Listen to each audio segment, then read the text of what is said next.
Let's do it. Okay, if you guys really want to. Yeah, if nothing else, I really do. Let's do it.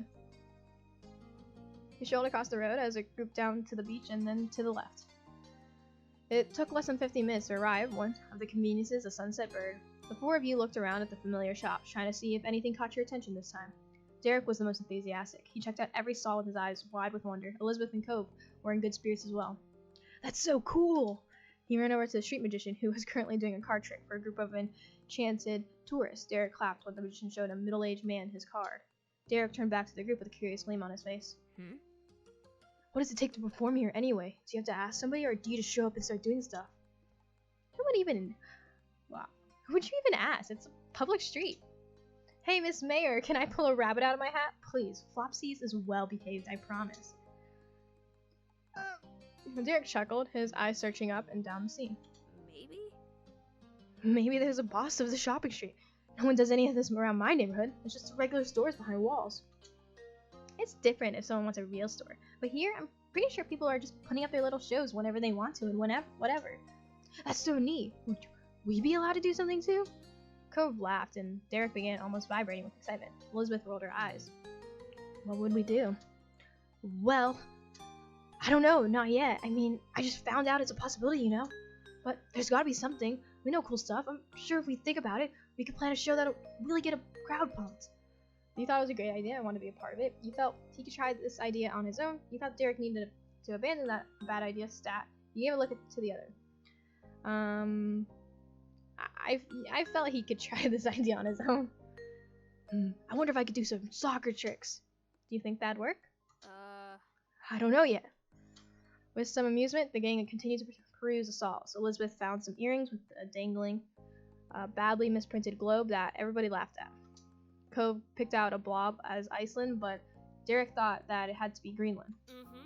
You know, this is a world with what looks like 9 continents. I think you're both wrong. You wanted to side with Cove, you backed up Derek, you agreed with your sister. No, it's Australia. You stayed out of it.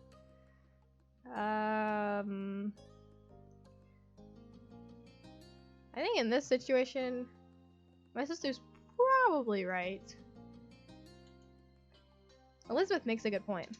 Suddenly, Cove froze. He stared at him and then tried to see what caught his attention. When he saw a familiar face down the way, it all made sense. Familiar face? Are we finally seeing Shiloh grown up?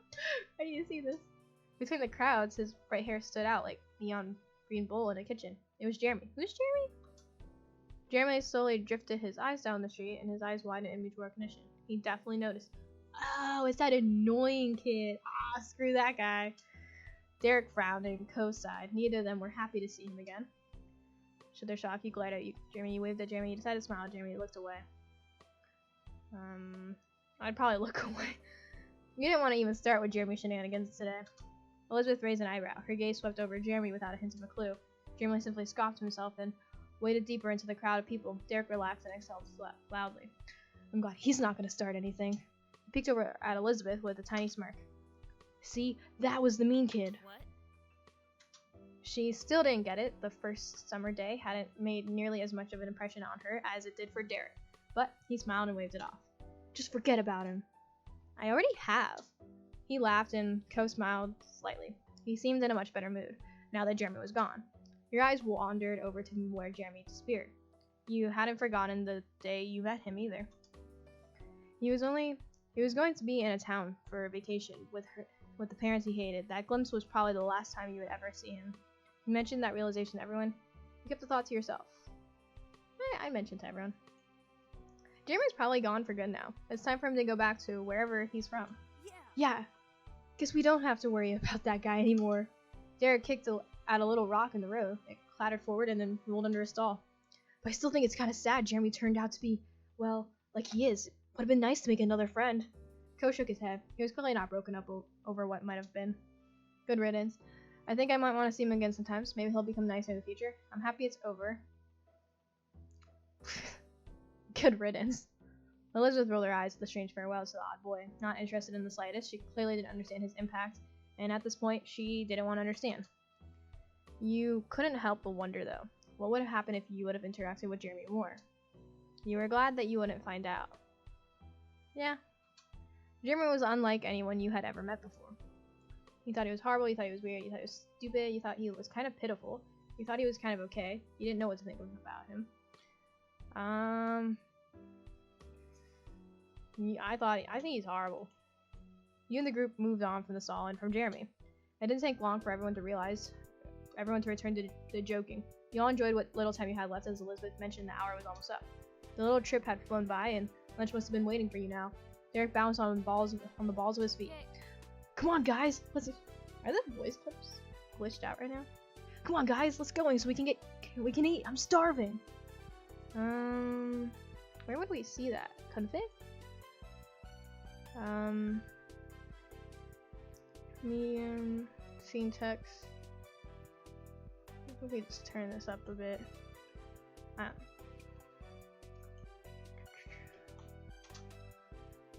If we have to, I can't wait. Phew, I've had enough walking around. Homebound, here we go.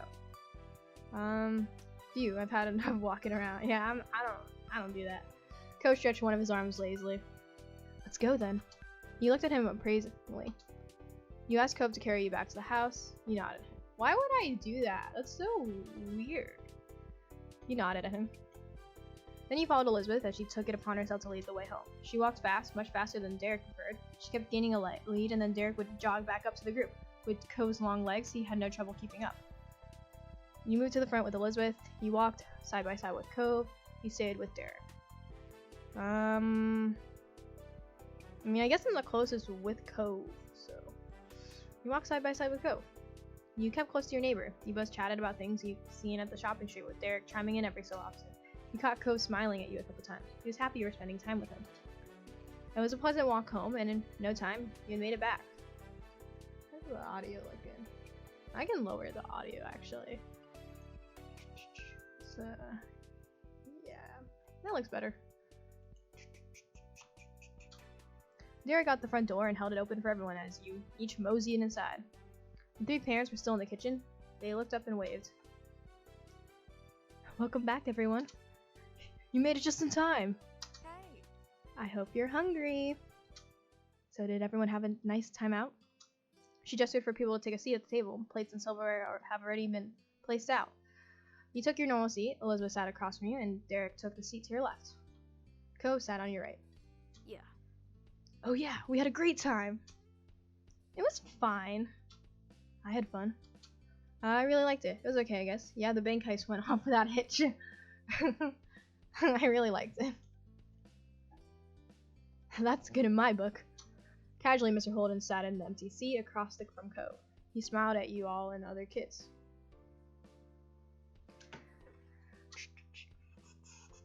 Mom set down a platter full of water glasses on the table. She looked down at the gathering.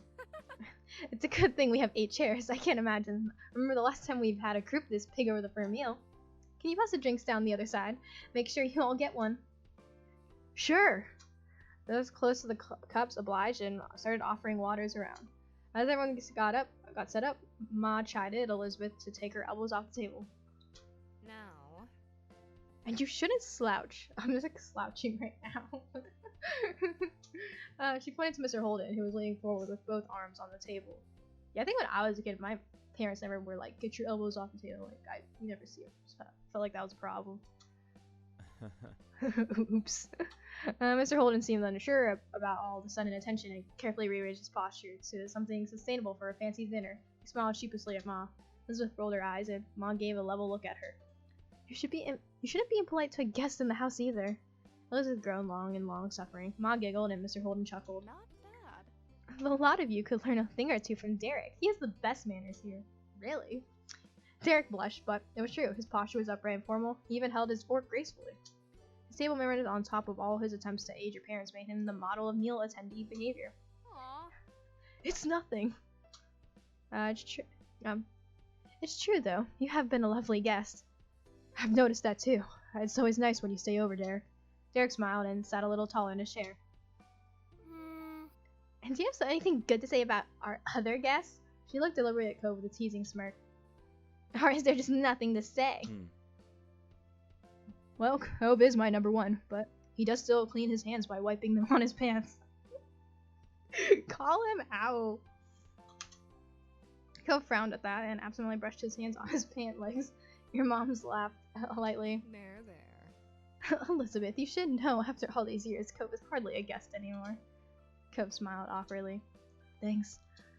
Manners. Who cares? I don't think it's that big of a deal. You teased Cove for his bad habit. You complimented Derek on his politeness. You joked that Derek was basically an adult. You kept quiet and took a bite of food. Yeah, this would be me. Who cares? I don't think it's a big deal. Me neither. Everyone ate their meal together and continued to hang out for the afternoon. After the food, you and the others played a couple of games and talked about plans for the upcoming year. The time passed by quickly, and soon it was time to part ways with Mr. Holden and talk to your moms, and Cove drifted over to you, knowing that as soon as his dad finished up, he would be leaving. It'd be cool to stay, but we have some stuff to do before everything closes today. Okay. Yeah, bye. Could you move? I need the phone. Cove raised an eyebrow, and Elizabeth impatiently gestured behind him. Cove realized he was standing right in front of where the receiver was placed. He sidestepped out of the way and shook his head, clearly thinking Elizabeth was rushing too much. Your sister made a beeline for the phone and started dialing the number of what you figured was one of her friends.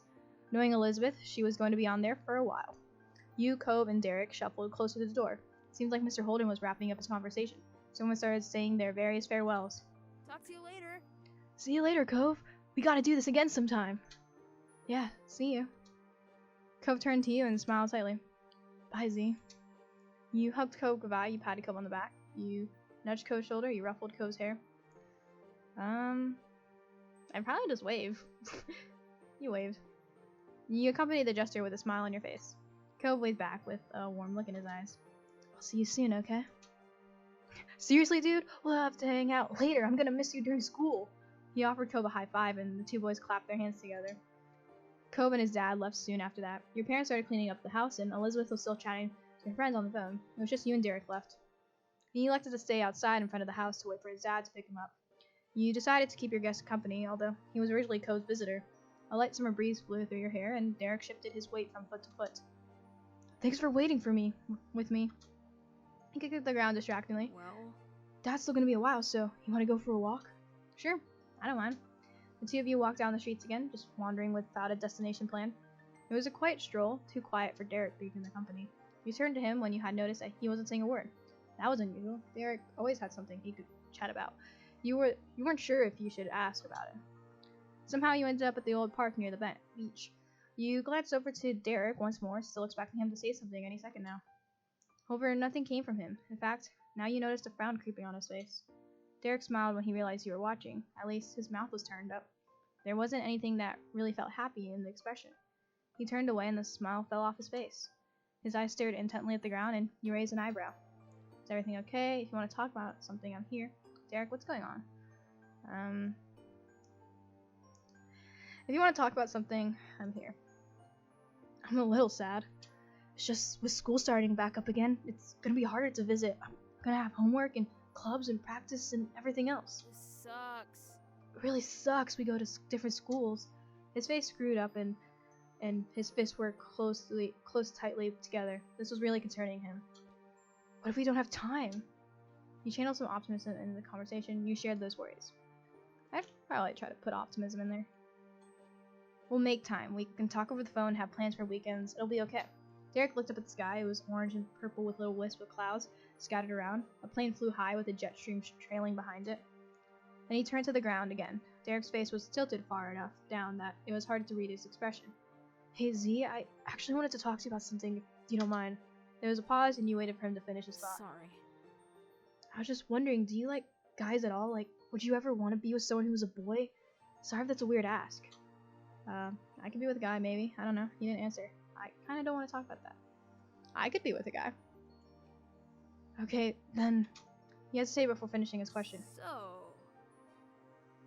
I thought I was gonna ask us out for a second, but I read more. So, what I mean is, is there any guy you think is kind of cool that you like around here? Not at school or anything like that. He ducked his head further. You thought about it.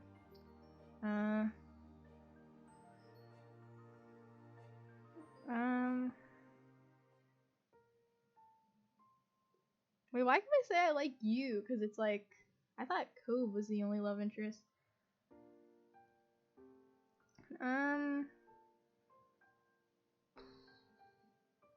I think here I'll be honest and say I like Cove. Because I think I kind of do. Derek raised an eyebrow. He didn't look at all convinced. I can't tell whether you're kidding around or being serious. I really didn't think you with Cove? Derek started to mumble to himself, sounding very confused. Maybe she didn't really get my question. So Derek pulled himself together, somewhat meekly. He looked at you a while, tried to project confidence. His posture was too tight for you to believe it. He was nervous. Alright. You know, thinking ahead and everything is important. You've got to get yourself a game plan and all that. It's good to make plans, especially backup plans. He babbled, all full of energy and force. Oh my god, does he like us? I thought we only had one love interest. I remember reading that in the description. Well, anyways, I heard about this thing where people make pacts with their good friends that if they don't find anyone else, then they get together. Together, like they get married and stuff. So I was thinking, since we did have plans, it might be cool if we did something like that. His eyes widen and he starts to make frantic hand gestures. Just, then we never have to worry about the future or finding someone. We could set it like a whole decade in the future, forever from now. We'd have graduated high school and probably college too. We'd have jobs and be really grown up. I mean, we'd probably have our own places and maybe our own pets and student loans and cars. Derek babbled on for a while more. It was as if it's all the words he held in silence during your walk had burst out now all at once. So yeah, what do you think?